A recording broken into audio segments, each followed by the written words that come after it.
It's mystery time. Time now for the best in mystery. Tonight, on Masters of Mystery, an exciting melodrama titled Death Walked In. Get away from that phone or I'll kill you. You're bluffing, Julie. I know you are. Oh, Julie! You were wrong, Ed. I wasn't bluffing.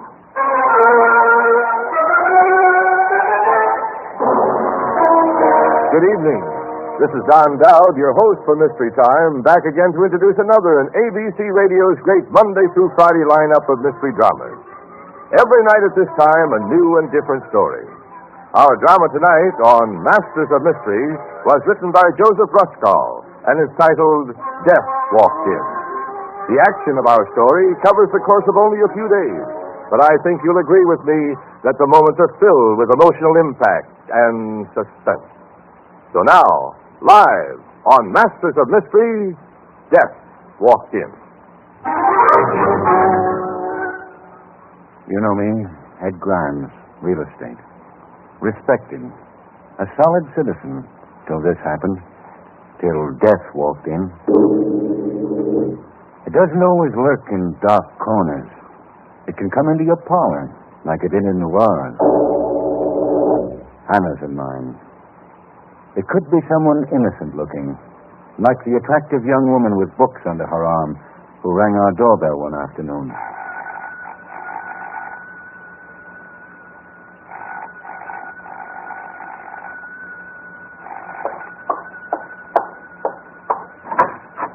Yes, you're Mrs. Grimes?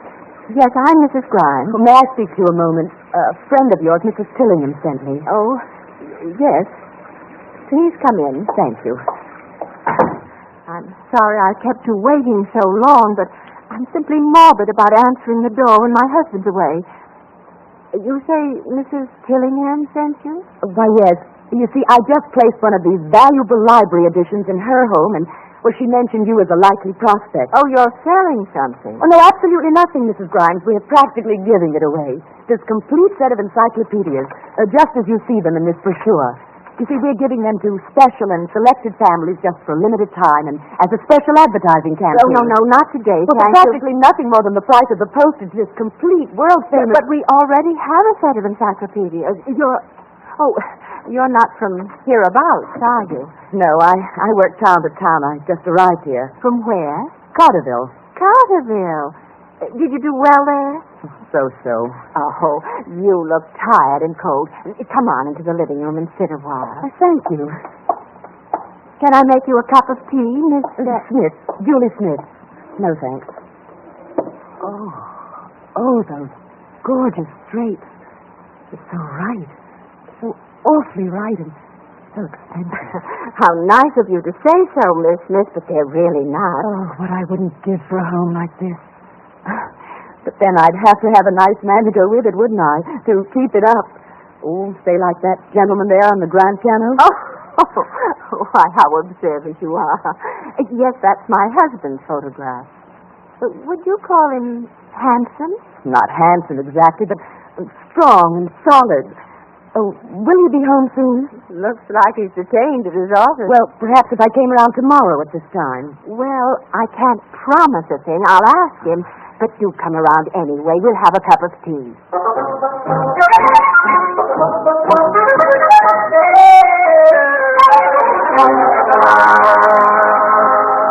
Encyclopedia? Are you out of your mind, Hannah? Why do we need another set? We've got one. Nothing doing. Dear, she'll hear you. Hear me? Well, where is she? In the kitchen. This is twice she's called now. Oh, my heart melts for that poor girl.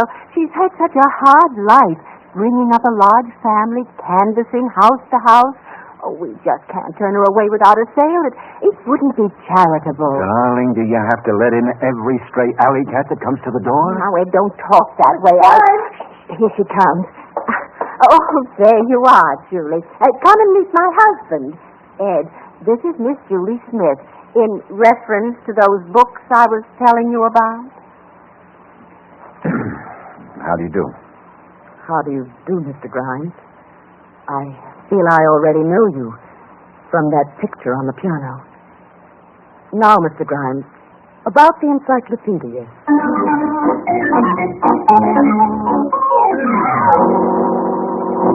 $85. What made me do it? Shelling out $85 when we've already got a set. No one forced you, Ed. You could have said no. Why did you do it? That's just it. I don't know. She looked at me and I don't know. Devil take her. Well, what's done is done. It's a good kind deed anyway. She's delivering the books to us tomorrow night. And when she comes, I want you to put a pleasant face on it and be civil to her. Please, Ed.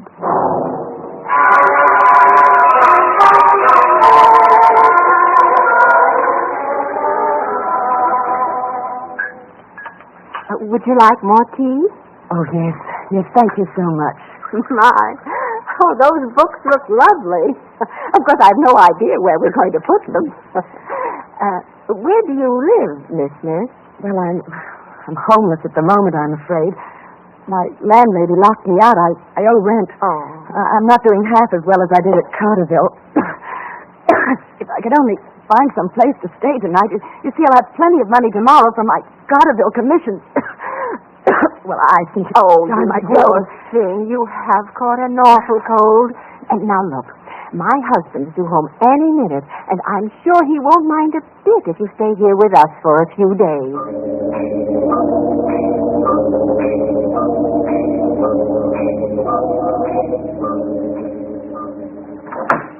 Here I am, Mrs. Grimes, back from marketing. Oh, and I got the most wonderful rose. Oh, Julie, you're an angel.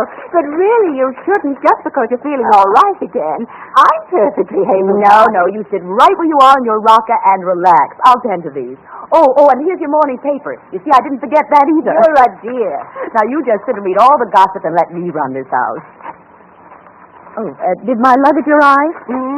Just a while ago. I put it up in your room. Well, it'll only be for a few more days or so. Of course, your husband doesn't think... Oh, nonsense. You're perfectly welcome to stay a few days more, I'm sure. Oh, good heavens. What's wrong? Oh, my gracious. In the very next town, too. Listen to this. Carterville man confesses wife murder. In an astonishingly gruesome confession to police today, a Carterville merchant, Dudley C. Whipple, confessed that... How was the murder discovered? Conscience. That's how it was discovered.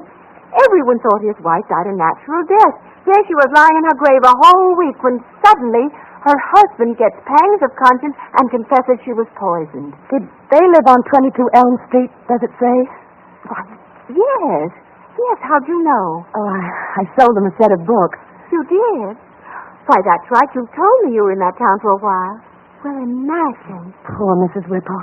She was such a nice lady, and she had such a lovely, lovely home. Oh, that's cake for tonight.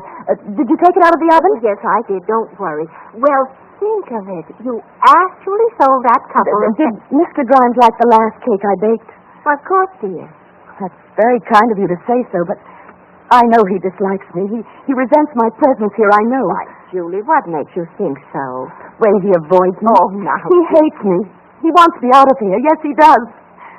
Oh, Mrs. Grimes, I owe you so much, and I'm so grateful, but I just can't stay here the way he treats me. Nonsense. Mr. Grimes is just as happy as I am about this little temporary arrangement. And if he isn't civil to you, I'll tell him a thing or two. Do you hear me, Julie? What are you staring at? Paula, Mrs. Grimes. You know, if you let me, I could really do things with it. This table here, for instance. I'd put it over there. That chair could go here. So much could be done.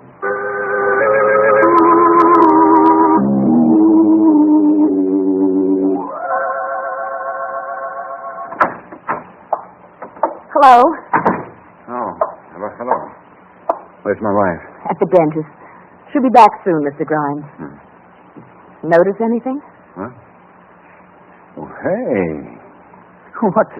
Is this my house? It's different. Well, the whole room looks different. Well, who did it? I did. Oh, with your wife's consent. How do you like it? Not bad. Yeah, not bad at all. It is better, indeed it is. At last, to find a married man with an autistic eye. Oh, why married man? I don't know. lose a sense of beauty somehow. And wives so often take their husbands for granted. I never would. You remind me of someone. Who? Man in Carterville. Why? I don't know. Oh, do you mind if I turn on the radio? No.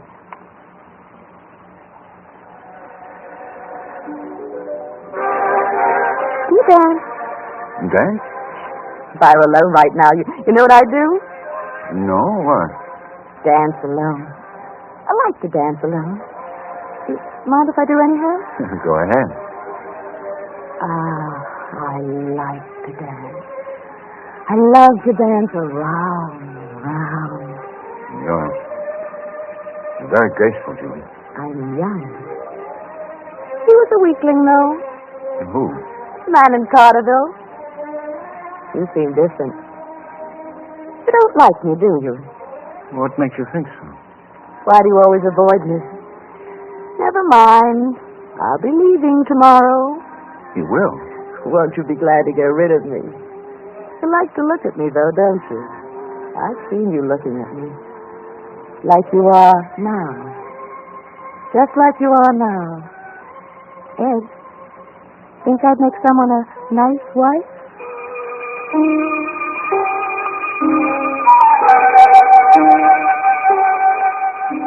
Ed, Julie came to me again in tears with her suitcase all packed. She wanted to leave just because you've been behaving so brutally to her. You ought to be ashamed of yourself, that's what's driving that poor girl to tears.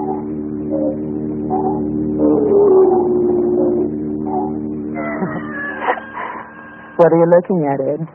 Me? I wonder why. But you look at me while you can. I'm leaving soon. Will you miss me when I'm gone?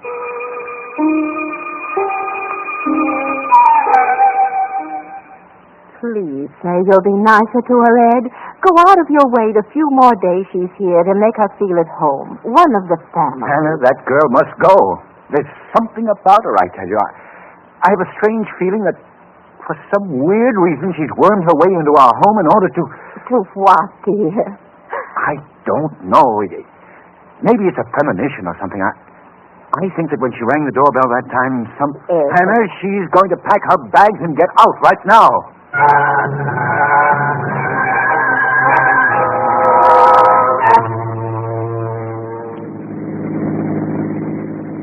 Park here. Here's a nice lonely spot.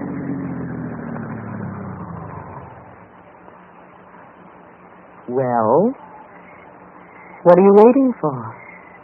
You wanted to tell me something. You started to up in my room. Took me out here. I wonder why. Kiss me, Ed. Julie. I knew it all the time. I knew it'd come to this. I do things to you, don't I? The moment I first saw you, I could tell. What if your frumpy old wife could see us now? Shut up. I wonder what she'd say. Stop it, you devil! All right. I understand. You had to slap me because you're not used to this. What's happening to me? Who are you? Where do you come from? What do you want? You? Kiss me again. Julie. I knew you couldn't send me away. We're right for each other. I like you. You want me bad. Add it. Then subtract. All we've got to do is subtract it. You know what I mean. What are you talking about? Well, what do you take me for? Some cheap thing? Oh, no, Ed. I come expensive, and my price is a wedding ring. I'm a married man. I like married men. I want one. They've already got with bungalows with lovely furnishings. I'd make you a real nice wife, Ed. Do you think I'd ever divorce her for you? I knew a man in Carterville said just that. He didn't like divorce either. But he wanted me bad. Real bad, like you. And in the end, there was another way. Oh, you're the limit. Half the time I don't know what you're raving about. You're so crazy. You're crazy, wonderful. Come here. Hands off, please. Drive me to the station. What? I'm grabbing the first train out of town like you told your wife. Now, kindly get started. Julie, you can't leave now. Why can't I? Because I can't let you... No, Julie, don't go now. Please, not now. Oh, Julie. That's better. I'll come back, sure. But you know what it means if I do, Ed. If I come back, it's on one condition. You'll have to get rid of her. Sooner or later, some way or other.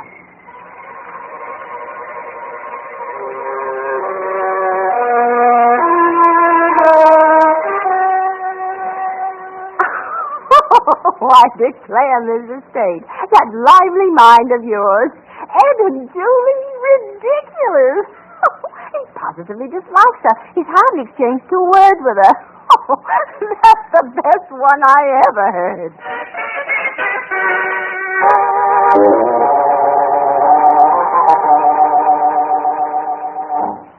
How much longer are we going to wait, Ed? I'm not waiting any longer.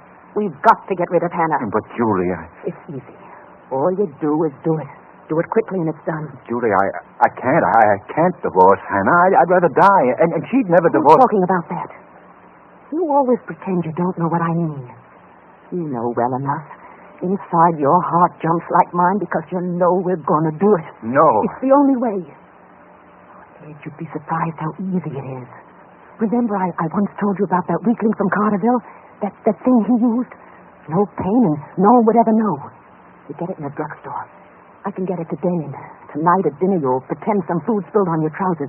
When Hannah turns, I'll slip it into a cup of coffee. Well, Ed, will you or won't you? Julie, I'll do it.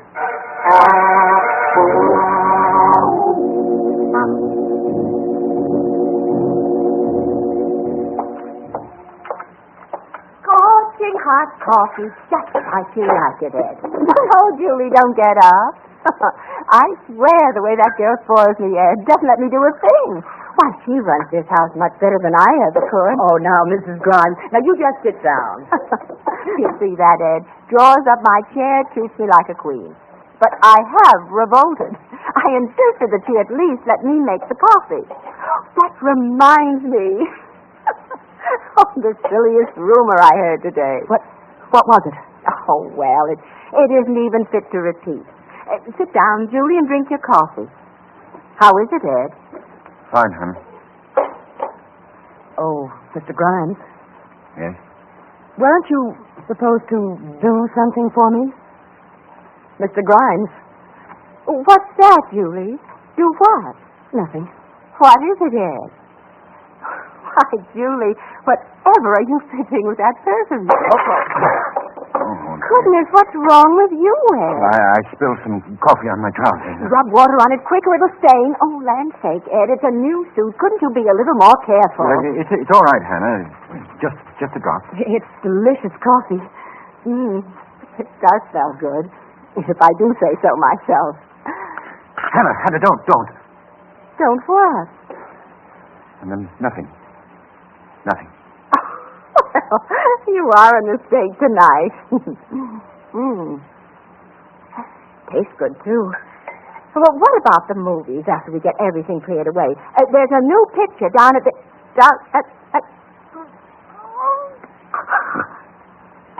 This coffee. Something's burning us. I'm choking. Help me, Julie. Help me, Ed. Ed, I thought you loved me. Hannah! I do, Hannah. Forgive me. I was out of my mind. You'll be all right. I'll get a doctor. Get away from that phone, Ed. Put down that phone. Drop that phone, Ed, or I'll kill you. Hello. Got a gun, Ed. If you don't drop that phone... Hello, Dr. Meadows. Don't believe me. You're going to put down that phone? No? You want a second bullet? Okay, then hear it. Hold it, lady. Drop that gun. No, you don't. I'm not afraid of the police. You won't take my home away from me, not this time. My home. My beautiful home. What happened here, Mr. Grimes? You hurt bad? I'm all right, officer. Quick, my wife. She's been poisoned. We'll get her to the hospital right away. Oh, the girl here is dead. Hannah? She's unconscious. We'll get her to the hospital. And then you'll come with me to headquarters. There are a few questions you'll have to answer. Questions? There's a statewide alarm out for this girl. We traced her to your home, and I was on my way over here to warn you. She was wanted in Carterville, Glen Springs, several places. Complicity in half a dozen homicides. Juliet? A killer? All women her victims. Wives. Poison, just like in your wife's case. You going to confess? Confess? Me? They usually do, the husbands. But you know, Mr. Grimes, I kind of feel sorry for that girl. She was plenty confused, but strangely enough, on only one subject. You see, she was brought up in an orphanage, and she never had a home of her own in all her life. Well, let's go, Mr. Grimes.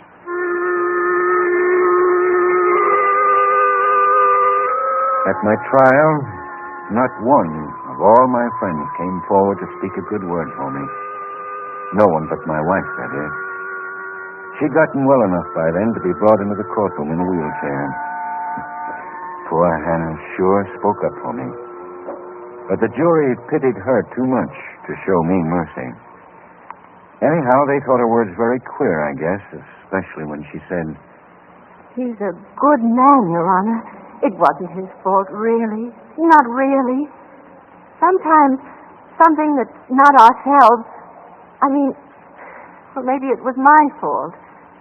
I mean to say, after all, he was away, and I really shouldn't have answered that doorbell.